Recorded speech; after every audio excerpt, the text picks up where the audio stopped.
Olá, vamos aguardar as nossas seguidoras chegarem. Olá, essa live vai ser transmitida pelo YouTube e pelo Instagram.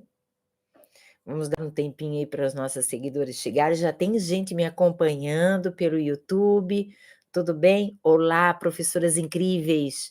Eu sou a professora Isabel e eu ensino professoras a se tornarem referência na alfabetização de crianças com deficiência intelectual. Estamos na série Professoras de Referência na Alfabetização de Crianças com Deficiência Intelectual. O que isso quer dizer? Quer dizer que todas as estratégias e informações, dicas que eu trago nessas lives são para você que quer se tornar uma professora de referência na alfabetização de crianças com deficiência intelectual. E o nosso tema de hoje é sensibilidade sensorial, a chave para entender e apoiar as crianças TEA na escola. Você já se sentiu perdida? Tentando entender o comportamento, às vezes até indesejado, né? E às vezes também estranhos das crianças TEA na sua sala de aula? O que seria um comportamento estranho? Ela ficar se batendo o tempo todo do nada. Ela ficar se mordendo, comendo lápis, andando pela sala, rodando, rodando, rodando, roda tanto e não fica tonta. Muitas vezes, o que parece ser apenas uma birra, uma brincadeira, uma distração, é, na verdade, um pedido de ajuda que vem do desconforto sensorial que essa criança sente. Todo comportamento indesejado é uma resposta de que algo não está bem com aquela criança. Isso é uma coisa que vocês têm que guardar como Bíblia, uma coisa sagrada, um conhecimento que a criança apresentou, um comportamento estranho. Isso quer dizer que ela não está se sentindo bem, certo? Então, na live de hoje, nós vamos desvendar um pouco o impacto, né, dessa sensibilidade sensorial no comportamento das crianças com TEA e como você, professora, pode transformar a sua prática pedagógica e oferecer o suporte para que elas realmente se sintam bem dentro da sala de aula. Hoje eu estou com um pouquinho de dor de garganta, né? Ainda, mas vai passar. Já está quase no fim.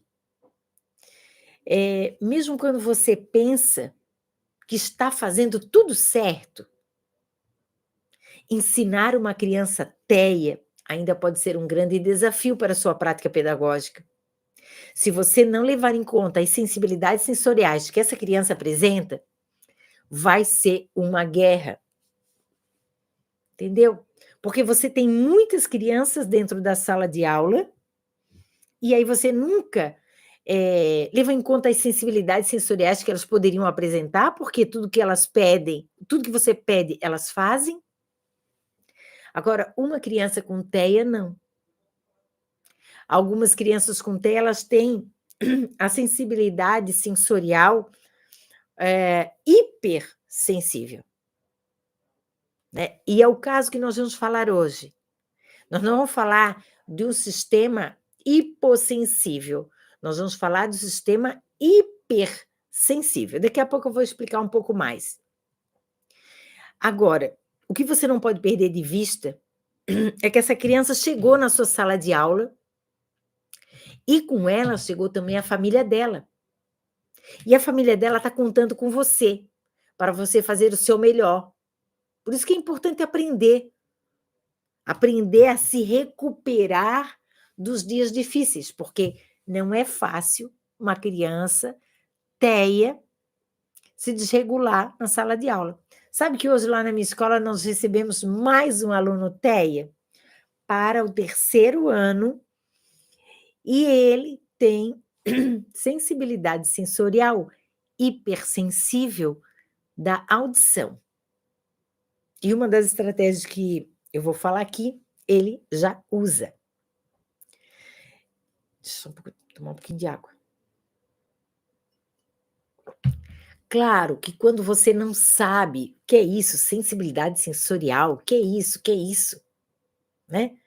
Então, assim, muitas vezes, se você não tem uma experiência prática de olhar para essa criança, identificar a sensibilidade sensorial que ela tem e utilizar uma estratégia para minimizar aquela sobrecarga sensorial, se você não sabe fazer isso, realmente você está perdida, perdida, porque a atividade pode ser linda, maravilhosa, mas se a criança tem sensibilidade sensorial ao papel, ao lápis, à cor do papel, à luminosidade, o cheiro, e lá vai. A sua estratégia não vai dar certo. Sabe que você tem que construir um relacionamento muito bom com a criança TEA, certo? E esse relacionamento não acontece do dia para o outro. E se você ainda não levar em consideração as sensibilidades sensoriais que ela tem, vai se tornar mais difícil ainda. Aí eu quero que antes de eu dar, porque hoje eu vou dar as estratégias, né, eu vou falar de algumas estratégias, pelo menos uma de cada. Eu quero que você pense aí em tudo que você já fez por essa criança TEA.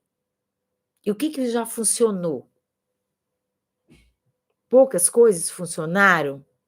Isso ocorre por 2 coisas que são bem claras: por falta de orientação, né, atualizada, porque orientação, tem gente que dá orientação, tem gente que se formou há, eu digo, 500 anos, né, no século passado, e continua utilizando as mesmas estratégias para orientar os professores do século passado.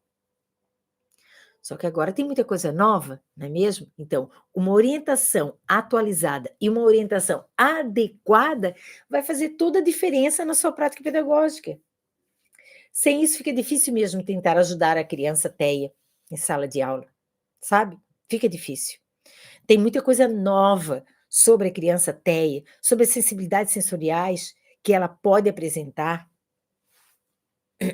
E isso para mim é a base, sabe? Quem vai trabalhar com uma criança TEA e não entende nada de sensibilidade sensorial, vai chover no molhado, porque é a base. Imagina, o que é sensibilidade? É tudo aquilo que você sente. Então, quando você olha, você sente se aquilo está claro, se aquilo está escuro. Quando você escuta, você sente se está alto, se está baixo. Quando você prova, você sente que está salgado ou doce, amargo, né? Quando você cheira, você sente se o cheiro é bom, agradável ou não. Quando alguém te toca, você sente se tocou de forma gentil ou pegou com firmeza. Então, isso, né? Esses são alguns dos sistemas sensoriais. Que hoje eu fiz um story e eu falei que existem 8 sistemas sensoriais, que são esses comuns, né? De visão, olfato, paladar, audição e tato. E tem mais 3 sistemas sensoriais que talvez você nunca tenha escutado. Um é uma palavra difícil, mas eu vou explicar o que ela significa, né? Propriocepção, tudo junto, propriocepção, próprio da pessoa. Cepção vem de percepção. Eu perceber o meu próprio corpo, propriocepção. Fica fácil agora de lembrar, né? E tem a interocepção, que é eu entender o meu corpo por dentro, as sensações de dentro do corpo. E temos o sistema vestibular, é aquele sistema responsável pelo meu equilíbrio. Então, no total, nós temos 8 sistemas sensoriais. E a criança TEA pode apresentar o transtorno do processamento sensorial. Um deles ou todos eles. Depende. Aí é por isso que, de vez em quando, você não consegue fazer nada com essa criança na sala de aula, porque você não entende o que ela está sentindo. E é nesse dia, sabe? Aquele dia que a criança chora, bate, rasga, morde o amigo e vai, vai, vai, e parece que nesse dia você quer se descabelar? Então, assim, quando você estiver diante de um comportamento desse, que está gritando, chorando, primeira coisa que você tem que pensar o quê? Hum, ela está apresentando um comportamento indesejado. Isso quer dizer que ela está tentando me dizer algo que está desconfortável, que não está bom, que ela está em sofrimento. Essa é a resposta. Então, todo comportamento da criança TEA é uma resposta de que algo não está bem com ela. Depois de aprender quais são as necessidades sensoriais que a criança TEA tem, você pode descobrir quais as coisas que se tornam muito mais fáceis do que você imaginava e aquelas coisas que você tem que tirar da sua sala de aula, para não acontecer uma sobrecarga sensorial. A sensibilização a sensibilização de realização que você ganha, é uma sensação de realização mesmo, né. Quando eu sei o que eu vou fazer com aquela criança, eu tenho essa sensação de realização. Eh, e você ajuda a criança a se autorregular, isso é libertador. É libertador. Eu já falei em algumas lives aqui, na minha escola, quando eu tô, a prioridade vai ser sempre aquela criança que está gritando, chorando, sempre. Pode ter TEA ou não. Por quê? Alguma coisa ela está querendo dizer, você não sabe o quê. Então nós temos que dar apoio. Então eu paro tudo que eu estou fazendo, paro, literalmente eu paro e vou atender, né. Porque é muito importante, se a criança está gritando, ela está em sofrimento. "Ah, é birra". Existe muita diferença entre birra, sensibilidade sensorial, sobrecarga sensorial, medo, frustração. Então não podemos generalizar que tudo é birra, não. Hoje de manhã, eu fiz uma série de stories que eles estão ali ainda. E eu falei que eu iria dar hoje, nessa live, 2 estratégias de cada sensibilidade sensorial, se todos os stories chegassem a 200 reações. Como não chegou, eu vou ensinar uma só de cada, ok? Era o trato. Então, assim, vamos começar pela sensibilidade sensorial auditiva. E aí eu vou falar só desses 8 sistemas, só a criança hipersensível. A hipossensível não. Então, hoje é hipersensível, certo? Então, o sistema auditivo, a criança com hipersensibilidade auditiva percebe os sons de maneira amplificada, desconfortável, o que pode causar irritação, distração, até fuga do ambiente. Claro, e olha, são coisas simples. Pode ser inclusive o barulho do atrito do lápis no papel. Sabiam disso? Claro, muitas crianças até não escrevem porque elas têm sensibilidade sensorial auditiva. E aí, quando elas vão riscar no papel, ao invés de fazer só aquele barulhinho suave, faz um barulho que deixa ela atordoada. Então, quando ela vê você oferecendo, chegando com uma folha e com o lápis na mão para fazer atividade, o que que ela vai fazer? Ó, vai correr. Ou vai tentar sair da sala, gritar, te morder, porque ela não quer ter aquela sensação auditiva daquele desconforto. A maioria das crianças que tem sensibilidade sensorial auditiva, como o aluno que eu recebi hoje, é recomendável que ele utilize um abafador de ruídos, que é um fone, né, que não está ligado em computador, em rádio, nada. É só um abafador de ruídos. E esse abafador de ruídos, ele deve ser utilizado com bom senso, que eu digo. Por exemplo, se eu sou a professora, eu estou explicando a matéria, estou explicando lá.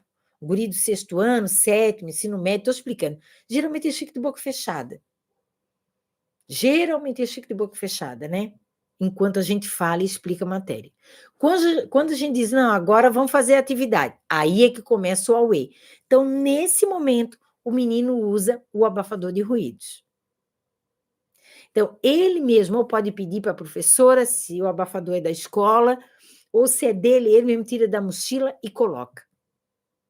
Então, a gente ensina a criança a se autorregular. Ela mesma vai ver quais são as condições que ela consegue suportar o barulho e quais aquelas condições que ela não consegue suportar o barulho. Tem uma aluna, ela contou o caso do menino, 3º ano, meu Deus, olha, gritava dentro da sala de aula, TEA, nível de suporte 3, e daí eu falei, tá, mas ele fica o tempo todo assim? Não, só quando as crianças estão fazendo muito barulho, usa um abafador de ruídos. O menino agora está super bem, não surtou nunca mais, não se desregulou mais. Ele mesmo pede para a prof, quero um abafador de ruídos. Na escola, eu acho que é da Cristiane, eles fizeram uma rifinha, tal, alguma coisa assim, e compraram, se eu não me engano, foi 5 ou 7 abafadores de ruído para as crianças utilizarem. Isso melhorou muito a forma delas estarem na sala de aula. Viu? São coisas pequenas, mas que você precisa saber. Isso não é eu que inventei, são evidências científicas, né?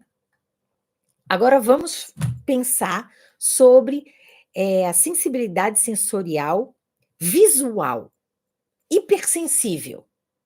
A criança com essa hipersensibilidade visual pode sentir uma sobrecarga em ambientes com muitas luzes fortes, ou cores vibrantes, ou, por exemplo, bandeirinha pendurada na sala de aula, e aí elas começam a meio que vibrar quando tem um vento, quando tem um movimento, certo? E aí isso para a visão é algo que distrai, né? É algo que chama atenção, distrai, ela olha para um lado, ela olha para o outro, e é isso. Então, para minimizar, Isabel, não tem recurso, não sei fazer nada. Claro, se você trabalha numa escola que não tem recurso nenhum, nada, não dá para fazer nada, se você pensa, não dá para fazer nada, ainda dá para fazer alguma coisa, que é a estratégia que eu trouxe hoje. Lá na minha escola, o que a gente faz? Quando tem criança TEA na sala de aula? Diminuir 90% a decoração da sala de aula. A decoração. Então, ao invés de você espalhar, eu não vou botar meu cartaz de aniversariante, meu cartaz bonito, pode ficar tudo. Só que você coloca eles todos numa única parede e deixa as outras paredes mais brancas. Se possível, faça a decoração toda na parede do fundo da sala. Porque daí as crianças olham para frente, a criança até olha para frente e não tem toda aquela sobrecarga visual que envolve cor, forma, brilho. Não vai ter. Então, se eu quero diminuir isso, assim, ou não ia dar a segunda, né? Mas uma outra mais fácil também é deixar essa criança usar óculos escuros em sala de aula. Também é bem fácil. Agora, vamos pensar na hipersensibilidade tátil. Hipersensibilidade tátil. Então, a criança com essa sensibilidade tátil pode reagir negativamente a certos tipos de toque, ou texturas de roupa, de material. Então, ela não quer pegar naquele lápis, que é muito liso. Ela não quer usar aquela blusa porque tem uma etiqueta, né? Então, é o toque, tudo que tem contato. Ela não gosta de massinha, ela não usa cola, ela não usa massinha, ela não pega em coisas que são ásperas. Isso não é que ela não pega, ela não consegue pegar porque ela é hipersensível. O que é hipersensível? Todos os nossas terminações nervosas, certo? Elas reagem ao toque de uma forma razoável. Agora, imagina você tocando em alguém, e quando você toca em alguém, esse alguém leva um choque. Você já viu quando você, às vezes, passa perto de uma televisão e dá um choque assim em você? Já teve essa experiência? Pegar em alguma coisa, parece que estava energizada, não estava nem ligada na parede e deu aquele choque? Imagina isso o tempo todo quando alguém toca em você. Então você não vai querer que ninguém toque em você. Quer ficar mais parada mesmo. É isso? Então acontece desse jeito. Qual é a estratégia? Evite tocar a criança sem avisar. Se você sabe que essa criança tem isso, você vai dizer assim: ó, posso tocar o seu ombro? Posso dar um abraço em você? Porque eles não conseguem suportar um abraço. Entendeu? E isso é certo, é verdadeiro. Então, ela não quer ninguém, ninguém toca nela, ninguém, ela não suporta ninguém. Não, gente. Esse toque é uma sobrecarga sensorial. Mas a gente não pode mudar isso. Claro, quando eu quero apresentar uma textura nova para aquela criança, já desde a educação infantil, o que eu já posso fazendo? Eu posso pegar, por exemplo, vamos pegar a massinha, né? A massinha gelada, né? Vocês sabem a massinha. Aí eu passo na sola do pé, deixo ela andar em cima dessa massinha, sem o tênis. Depois eu passo a massinha na canela, passo na coxa, passo no braço, passo aqui embaixo, que é mais sensível, depois em cima da mão, na mão. Isso demora umas 2 semanas para fazer esse processo. Agora vamos para a hipersensibilidade de proprioceptiva, de sentir o seu corpo. Tem crianças que têm dificuldade para perceber a posição que o seu corpo ocupa. E pode também se sentir desconfortáveis a realizar determinados movimentos, certo? Uma das estratégias que eu mais utilizo, que eu gosto demais, é ver quantos quilos tem aquela criança. Tem 10. Então eu pego uma almofada, tiro um pouco de espuma da almofada e pego 10% do peso da criança, por exemplo, se ela tem 10 quilos, eu pego 1 quilo, e eu encho esse 1 quilo dentro da almofada com revista. Então, eu pego 1 quilo de revista e coloco dentro da almofada. Essa almofada ela vai ficar mais pesada. Mas não ao ponto da criança não suportar. Não, ela suporta, porque é 10% do corpo dela. Aí ela vai botar, você vai botar em cima da coxa dessa criança.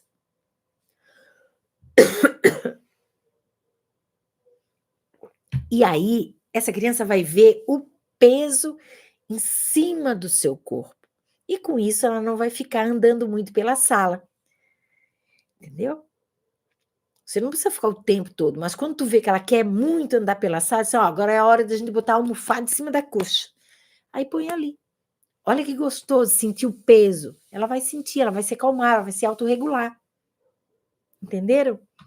Então, atividades com peso é sempre bem-vinda. Agora, do sistema vestibular. Criança com sensibilidade, hipersensível, né?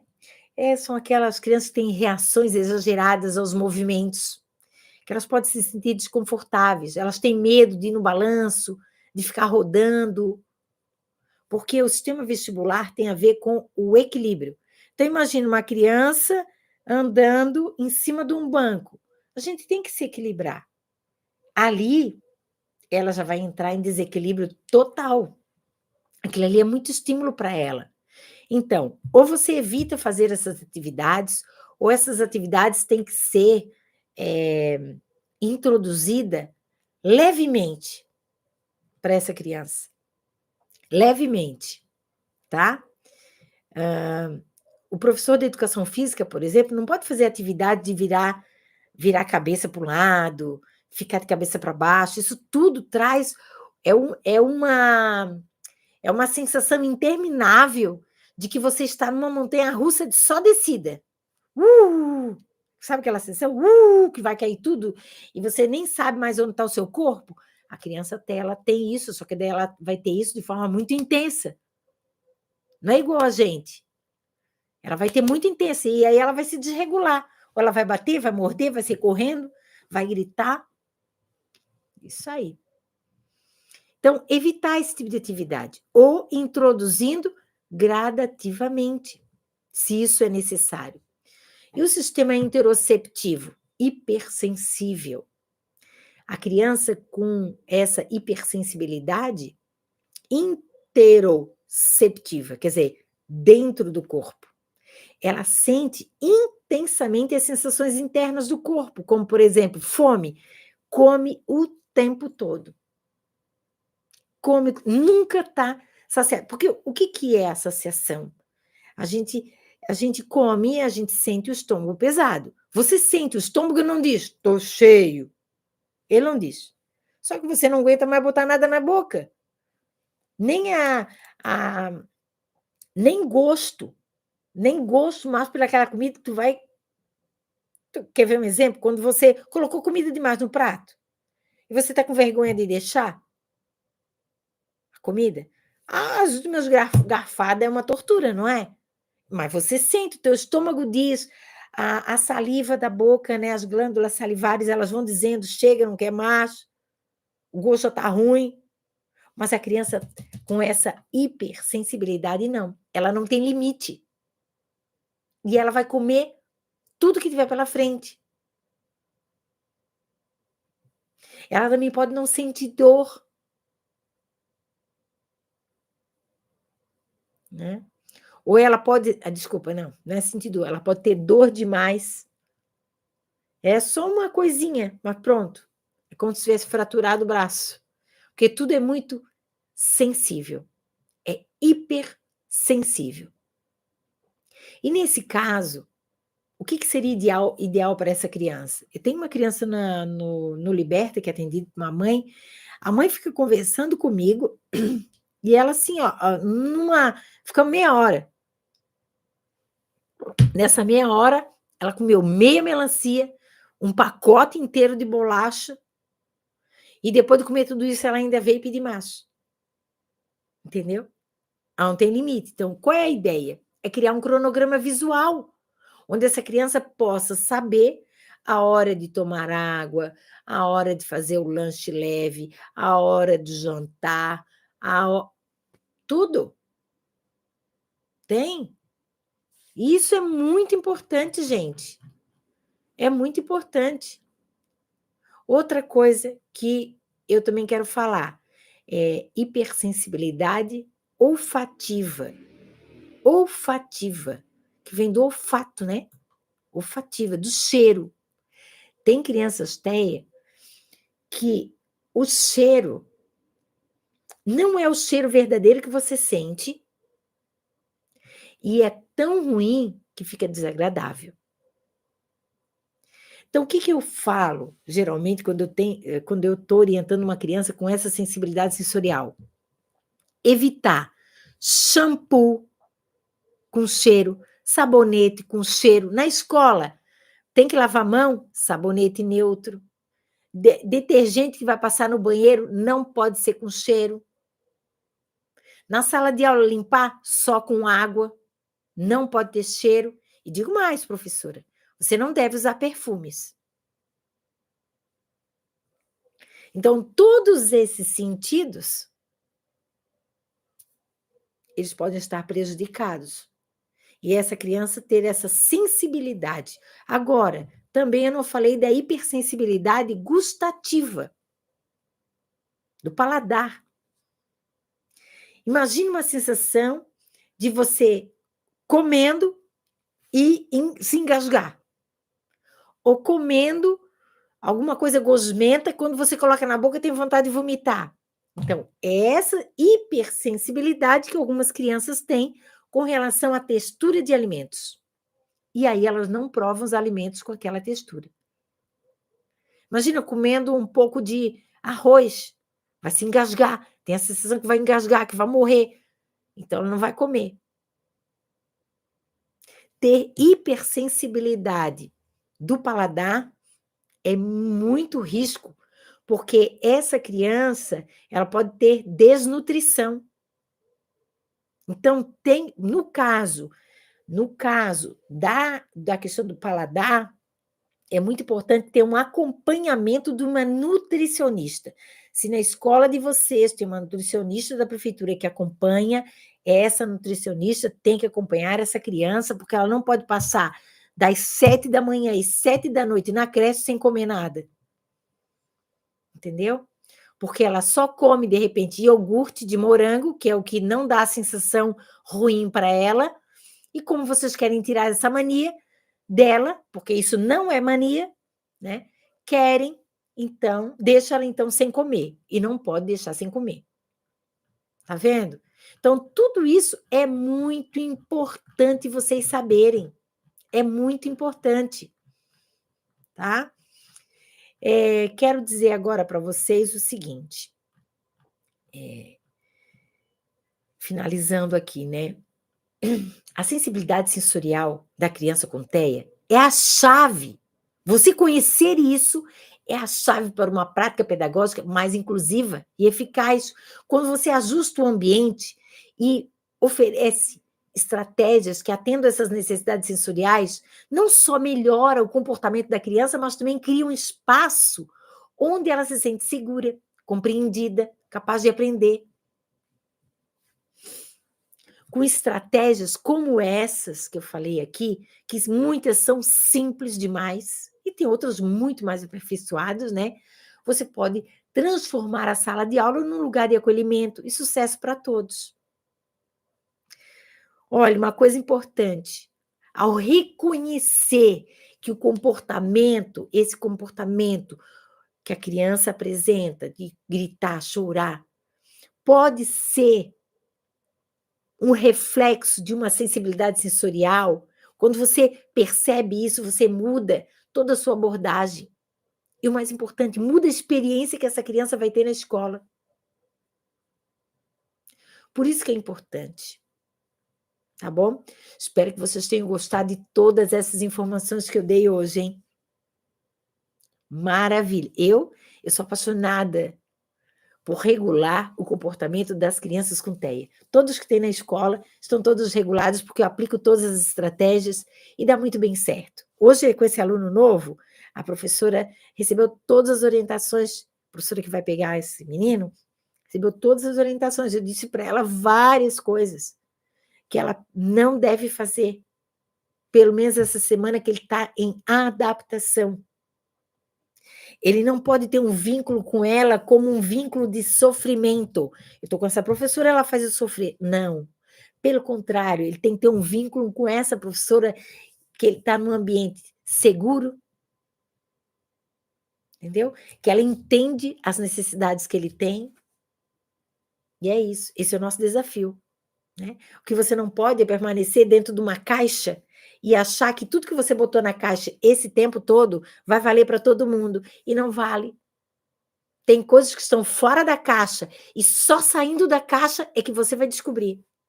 E quando você descobrir, você não vai querer mais entrar dentro da caixa. Esse é o processo. É igual à caverna do Platão, né? Quem estudou filosofia sabe o que eu estou falando. Meninas, um beijo grande para vocês. Eu não posso ficar mais, certo? Porque eu tenho aula agora. Tchau, beijo. Minhas alunas estão me esperando. Tchau, gente. Gratidão.